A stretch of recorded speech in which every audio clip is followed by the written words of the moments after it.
On a fait affaire, mais je lui ai dit, François, moi je vais pas pouvoir venir tout de suite, parce que j'ai plusieurs chantiers avant, j'ai déjà pas mal de trucs, je viendrai dès que je pourrai. Alors il me dit, bon, c'est pas très pressé, quoi. 2-3 mois plus tard, je pars à Milizac avec tous mes outils, j'arrive chez François et Béatrice, c'est comme ça finalement elle s'appelait, sa femme Béatrice, et puis je fais ma première journée de boulot, quoi. On prépare le chantier, on fait tout le truc, et puis alors le soir, à 5h30, je dis bon, moi j'y vais, j'ai la route à faire dans la demain et tout. Oh, il me dit, François, il dit, hey, Alain, on se tutoie, mais non. Hey, je t'ai attendu pendant 2 mois et demi. Maintenant que tu es là, tu bouges plus. J'ai dit, mais non, moi j'ai prévu des trucs, et puis il y a mon âne à la maison, et qu'elle va te dire pourquoi je rentre pas, et puis tout ça. Elle me dit, tu t'inquiètes pas, on la prévient. On t'a préparé ta chambre.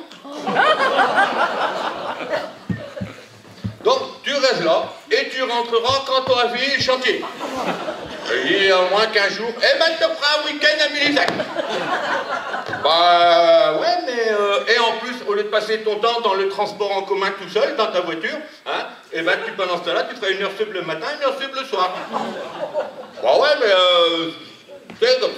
Bon, bah écoute, François, écoute, bon, alors finalement, j'ai accepté. Mais après, c'est lundi, mardi, mercredi, jeudi, vendredi, samedi, dimanche, défense de partir. Lundi, oh, dimanche soir, je dis quand même, mais c'est pas sympa, il faut que je fasse quelque chose, mon âne, elle va me faire la gueule, donc je vais rentrer tout à l'heure. Et là, je me suis rappelé que mon âne aimait beaucoup les lettres. Elle me racontait toujours, moi, quand j'étais petite, j'ai envoyé des lettres à mes tantes m'envoyaient des lettres. Moi, j'aime beaucoup les lettres.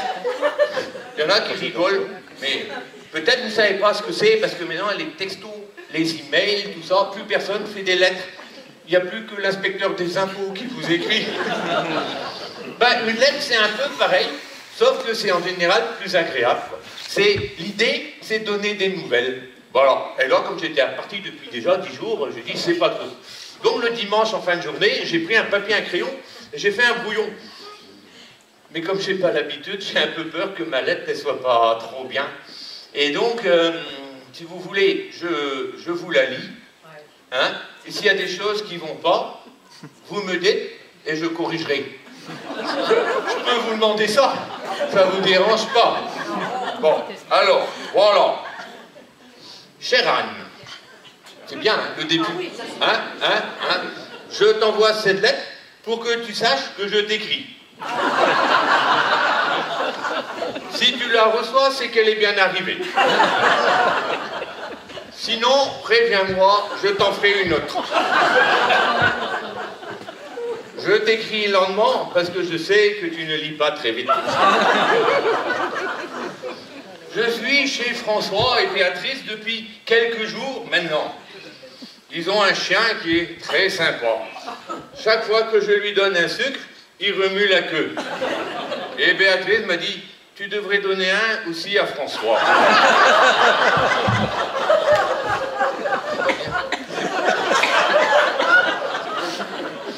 Alors, la semaine dernière, François est allé au salon du bricolage.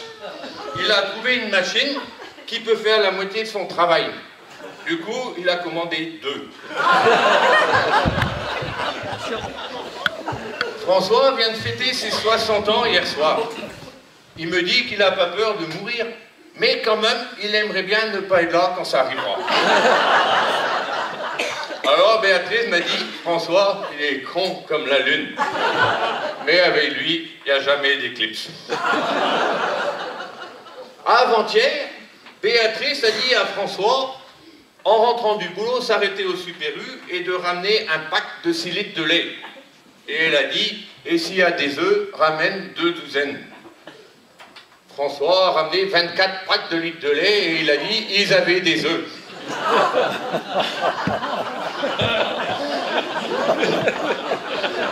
Ceux qui n'ont pas compris, me demandez autre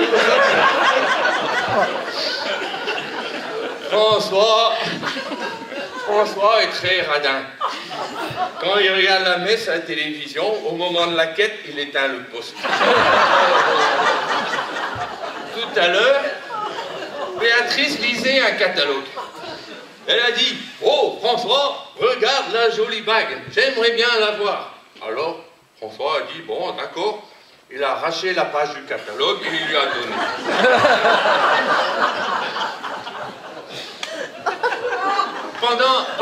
C'est pas bien, madame. Pendant les vacances, ils ont voulu faire les châteaux de la Loire. Mais ils ont été très déçus. Parce que quand ils sont arrivés, ben, les châteaux étaient déjà faits. Alors, François il a dit à Béatrice, bon, ben, puisque c'est comme ça, cette année, on ira dans un coin que je ne connais pas encore. Ah, Béatrice lui a répondu, oh ben alors, on n'a qu'à aller dans la cuisine.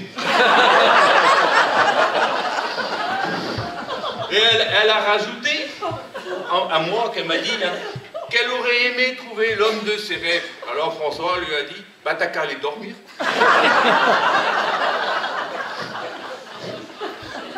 En regardant par la fenêtre, François a vu passer un éléphant. Il a dit à Béatrice de regarder. Et Béatrice a dit, mais c'est pas un éléphant, hein, c'est une vache. Et François a répondu, mais je t'ai dit, regardez par la fenêtre, pas dans le miroir.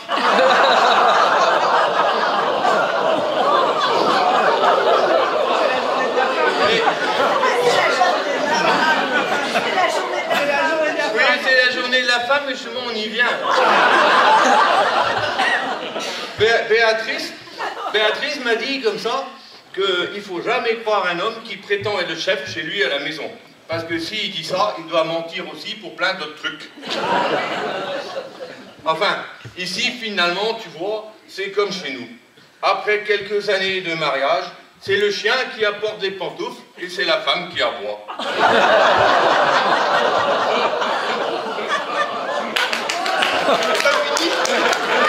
Alors, cet après-midi, on a fait un tour en ville avec François. On est allé au restaurant. À un moment, François a demandé au serveur dans l'oreille, où sont vos toilettes? De l'autre côté, qu'il a dit le serveur. Alors François lui a demandé dans l'autre oreille, où sont vos toilettes?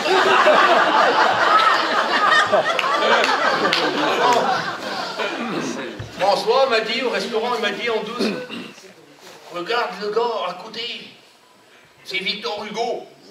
Alors moi je lui ai répondu, mais non, il est mort. Et alors il m'a dit, mais non, regarde, il a bougé. Et c'est vrai qu'il bougeait. Du coup, je ne sais plus si Victor Hugo est vraiment mort. Hier, il pleuvait. Et les petits-enfants de Béatrice et François étaient tout tristes. Ils regardaient par la fenêtre. Ils me faisaient de la peine. Du coup, je les ai laissés rentrer. Et j'ai regretté après. Parce que... Vous savez, comme on dit, hein, les enfants, c'est comme l'épée. Chacun ne supporte que les siens. Samedi après-midi, François m'a traîné avec lui au golf. Moi, je n'y connais rien. Mais pour t'expliquer, le golf, c'est un peu comme les échecs. Sauf qu'il n'y a pas de dés. Moi, j'ai pas aimé le golf. Ils sont trop bizarres, ces gens-là. Figure-toi qu'ils tiennent leur bâton à deux mains et s'en servent pour essayer de mettre leur balle dans le trou. Ce matin, François était content. Il m'a dit, à la mairie, quand j'ai ouvert ma chemise, ils ont vu mes pectoraux et m'ont donné la pension de 3e âge sans regarder ma carte d'identité. Ah, Béatrice a dit, t'aurais baissé ton pantalon et t'aurais donné la pension d'invalidité. À 60 ans, sexuellement, François est toujours prêt. Il ne sait plus pourquoi, mais il est prêt. Il m'a dit, les plus beaux moments de ma vie, c'est quand je fais l'amour. Et Béatrice m'a dit, oh, moi je préfère Noël, parce que c'est quand même plus souvent. Hier, François a eu une érection. Il a dit comme ça, Béatrice, vite, il faut faire quelque chose. Ah oui, qu'elle a dit, on va profiter qu'il est déplié pour le laver.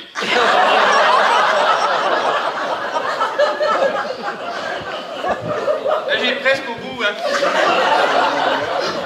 François m'a dit, ce matin, Quand j'ai voulu boutonner ma chemise, le bouton de ma chemise m'est resté dans les mains. Quand j'ai voulu mettre ma chaussure, le lacet m'est resté dans les mains. Mais non, je ne peux plus aller pisser. L'autre jour, François a vu que selon les enquêtes, la plupart des accidents arrivent à 1 kilomètre de la maison. Ils vont donc bientôt déménager. Comme tu vois, mon âne, ici, chez Béatrice et François, on ne s'ennuie pas. Ils t'embrassent bien fort.